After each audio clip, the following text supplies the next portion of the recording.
So, hello guys, available pa itong dog treadmill natin guys for 25,000. Ito guys, naka-sealed po siya. Pero kung gusto nyo makita, pwede ko kayong senda ng video na running siya. Meron akong unit sa bahay ko, ginagamit din ng aso ko. Yung aso ko, large breed siya. For large breed po ito, medium to large breed. So, heavy duty talaga siya guys.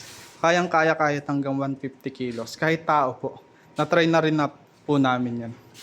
So, ito guys, one piece na lang yung available, nabenta na yung isa. 3 units lang yung kinuha namin. Yung isa ginamit ko ng aso ko. Yung isa nabili na, then ito nag-iisa na lang po. Kung ibubuk nyo po ng Lalamove, SUV na po siya. Hindi po siya kaya ng sedan. Pwede nyo rin po visit yung store namin sa Holy Spirit, Quezon City.